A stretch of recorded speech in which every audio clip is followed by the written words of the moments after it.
ভাইয়া আমাকে আর কিক দিও না, আমি তোমাদের সাথে আর গেম প্লে করতে চাই না। তবে আমাকে 2 থেকে 3টা মিনিট দাও, আমি কিছু কথা বলে যেতে চাই। তোমরা আজকে কাকে নুব বলছো? আমাকে? তাহলে তোমরা হয়তো ভুলেই গিয়েছো যে তোমরা যেদিন প্রথম এই গেমটা ইনস্টল করেছিলে সেদিনও তোমাদের লেভেল কিন্তু অন ছিল, আর সেদিনও তোমরা আমার মতোই সাদা জামা আর এই কালো প্যান্টটা পরেছিলে। সেদিনও তোমাদের কাছে কোনো গান স্কিন আর কোনো ইমোট ছিল না। সেদিনও ঠিক আমার মতোই তোমরা অসহায় ছিলে।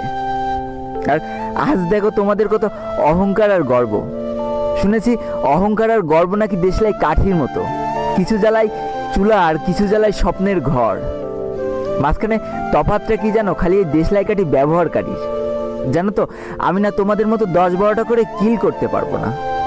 তবে আমার সব থেকে পছন্দের গানটা পেলেও না আমি তাড়াতাড়ি তোমাদের ডেকে দিয়ে দিই।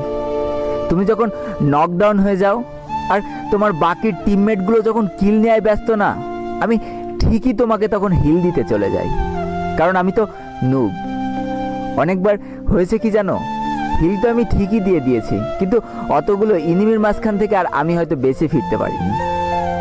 তাতেও আমার কত আনন্দ যে আমি আমার পুরো টিমমেটটাকে তো হিল দিয়ে দিলাম, সে তো বেঁচে আছে, সে একাই খেলে দেবে। কতবার নকডাউন হয়েছি, কিন্তু কারো কাছে বলতে পারিনি অধিকার নিয়ে যে আমাকে হিল করে যাও। কেন জানো তো? কারণ আমি কখনো চাইনি যে আমার জন্য আমার পুরো টিমমেটের কোনো অসুবিধা হোক।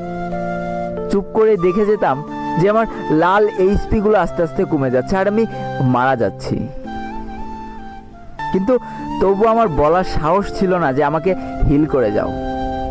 আমার যতই এইচপি কম থাকুক না কেন, আমার ব্যাগে যদি একটাও মেডকিট থাকতো না, তবু আমার পুরো টিমমেট চাওয়ার সাথে সাথে আমি ব্যাগ খুলে দিয়ে দিতাম।